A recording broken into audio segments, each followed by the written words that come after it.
Dios les bendiga. La lección de esta semana, dentro de la primera unidad, la autoestima, estamos en la lección 4, somos fortalecidos. Y vamos a considerar el texto bíblico de Lucas, capítulo 9, versos 51 al 62.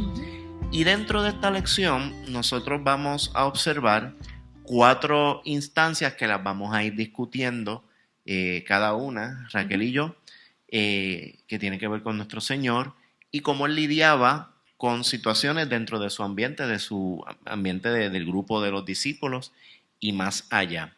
Vamos a considerar a Jacobo y a Juan haciéndole una petición bien interesante al Señor. Bien particular. Bien, ¿verdad? Impactante. Vamos a considerar a aquel joven que le dice al Señor, Señor, te voy a seguir. Aquella persona que el Señor le pide que le siga y a otro que nuevamente le pide al Señor que le quiere seguir. Uh-huh. Así que vamos a ver estas 4 instancias y vamos a ver cómo somos fortalecidos en la autoestima y cómo el Señor trabajó con cada una de estas instancias. Sí, definitivo. De hecho, una de las preguntas que nos hicimos, ¿verdad?, en este diálogo es cómo encaja, por así decirlo, el título de esta lección con la enseñanza, ¿verdad? Que el título entonces, como hemos dicho, es Somos fortalecidos. ¿Cómo, de qué forma se relaciona? Porque usualmente uno piensa que somos fortalecidos pues en medio del dolor o en medio de la aflicción, Dios nos fortalece, pero es interesante entonces que somos fortalecidos con relación a la autoestima. ¿De qué forma entonces esa fortaleza la adquirimos en la medida en que desarrollamos firmeza de carácter, ¿verdad? Que eso fue lo que más o menos nosotros discutimos. Eso es así. Como habíamos comentado la clase pasada, pues vimos a un personaje, Mardoqueo, fortaleciendo a su prima Esther en una circunstancia en particular. Aquí vemos al Señor teniendo la fortaleza porque su autoestima estaba clara en el propósito que él iba a cumplir. Definitivo, y que aún en medio de esas personas que lo rodeaban, que no necesariamente, como tú bien mencionas, le ayudaban, ¿verdad?, a su propósito, sino que al contrario, pareciera ser que le estaban echando, ¿cómo fue que tú dijiste? Unas cascaritas de guineo, ¿verdad? Una cascarita de guineo. Y que no lo estaban ayudando a ver el propósito por el cual, ¿verdad?, su padre lo había enviado a este mundo. Así que es interesante cómo esa firmeza de carácter, que es producto de una autoestima saludable, ayudó a que Jesús pues emprendiera, como dice ahí, afirmara su rostro a Jerusalén, que es básicamente, ¿verdad?, como va a mencionar esta lección, era a donde él se dirigía, y que lo que le esperaba no era nada fácil, ¿verdad? Eso es así. Y su misión estaba por cumplirse en Jerusalén, su propósito estaba claro, y marchando hacia 2 de sus discípulos, discípulos cercanos, añadimos, ¿verdad?, Jacobo y Juan, le hacen una petición bien particular. Le dice, Señor, ¿quieres que mandemos que descienda fuego del cielo como hizo Elías y los consuma? Se refiere a una aldea de Samaria que no los recibió. Exacto. Jesús está firmando su rostro en su propósito a Jerusalén y se encuentra con esta particularidad.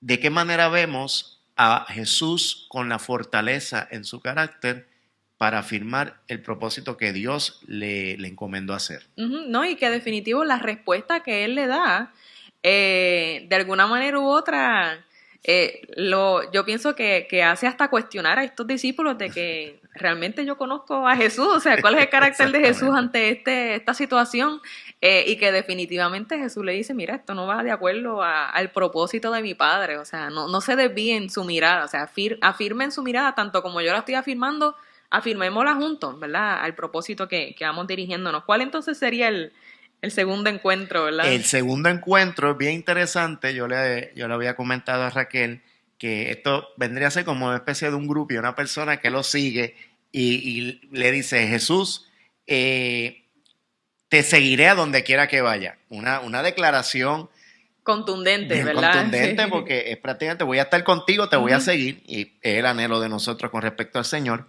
Pero el Señor le dice algo también bien particular. Le dice, mira, prácticamente pues las zorras tienen su guarida, las aves de los cielos nidos, pero el Hijo del Hombre no tiene dónde recostar la cabeza. Uh-huh. Si me quieres seguir, le establece el Señor, sabes que es un camino fuerte. El Señor es contundente, el Señor no le ocultó a este joven que seguirlo implicaría sacrificio. Sí, definitivo. Que de alguna manera u otra, esos portentos, ¿verdad?, de nuestro Señor Jesús no eran escasos de unos sacrificios y de unas decisiones difíciles, ¿verdad? Correcto. A la cual las personas que lo seguían tenían que de alguna manera u otra, ¿verdad?, enfrentar, que precisamente esa es el tercer encuentro, ¿verdad? ¿Cuál entonces es ese tercer encuentro del cual se menciona ahí? En el tercer encuentro, pues, es lo contrario, ya no es una persona diciéndole al Señor te va a seguir, sino el Señor diciéndole a otro, sígueme. O sea, el Señor le está diciendo, sígueme. Y el joven pues le da su excusa, le dice, Señor, déjame que primero vaya y entierre a mi padre. Una forma de decir, déjame cuidar a mis viejos, uh-huh, y cuando ya yo no los tenga que cuidar más que hayan ya muerto, pues entonces te sigo. Interesante es que el Señor le da una respuesta bien bonita dentro de él. Le dice, deja que los muertos entierren a sus muertos, pero tú vete a anunciar el reino de Dios. Uh-huh. Le da propósito a este joven, le corrige, pero le establece el propósito y de lo que él debe de hacer para con el Señor. Y que definitivamente también puede ser reflejo de algo que nos ha pasado, ¿verdad? Que de alguna manera u otra le decimos al Señor, no, todavía Dios, cuando pase esta otra cosa. Pero qué hermoso, como tú bien dices, esa esperanza y ese propósito, ¿verdad? Se redirige entonces esa intención de que sé cuál es tu intención de seguirme, pero no pierdas tu tiempo, ¿verdad?, en estas otras cosas, sino que continúa llevando mi palabra, tú sabes, aún en medio del proceso o el lugar donde te encuentres. Que la instancia sería, pues deja que me gradúe, deja que tenga este trabajo, deja que me ocurran estas circunstancias, pero para el Señor la prioridad está más allá de todas esas circunstancias. Él está enfocado y Él está fortalecido en su propósito con respecto a la salvación de todos nosotros. Uh-huh. Así que finalmente ese último, ¿verdad?, ese último encuentro del cual se menciona en esta porción bíblica habla de este otro joven, ¿verdad?, que también menciona, Señor, pues yo te seguiré, yo sí lo haré, yo sí lo voy a hacer. Yo sí lo voy a hacer. Pero que de alguna manera u otra, él también tiene una particularidad que él le dice, pero déjame primero despedirme de los que están en casa, ¿verdad? Me gusta la versión popular, como lo dice. Déjame despedirme de mami, de papi. Exacto, pero Jesús lo que le dice es que el que pone la mano en el arado sigue hacia adelante y no mira hacia atrás, ¿verdad? Y que difícil, ¿verdad?, ese llamado a continuar y a seguir a Jesús. No es digno del reino de los cielos, y también quiere decir que una vez nosotros comenzamos a trabajar con el Señor, continuamos trabajando con Él hasta el último día de nuestra vida. O sea, no hay vuelta atrás, es lo que quiere decir. Sí.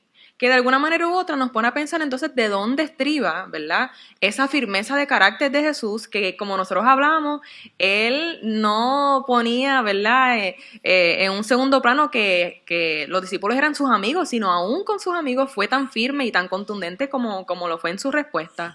Y definitivamente la lección nos resalta que esos momentos a solas con su Padre, como Él menciona que el resto del mundo me iba a abandonar, pero yo sé que mi Padre sí va a estar, que precisamente ese es el texto áureo en Juan 16:32, que dice que aquí la hora viene y ha venido ya, en que seréis esparcidos cada uno por su lado y me dejaréis solo, mas no estoy solo, porque el Padre está conmigo. Y me parece particular, ¿verdad?, esta manera de Jesús siempre tener una respuesta afirmativa, decidida y asertiva, de reconocer que dentro de su ministerio había momentos de soledad, había momentos necesarios de soledad, ¿verdad? No solo de apartarse, sino también momentos de que se sintió quizás abandonado.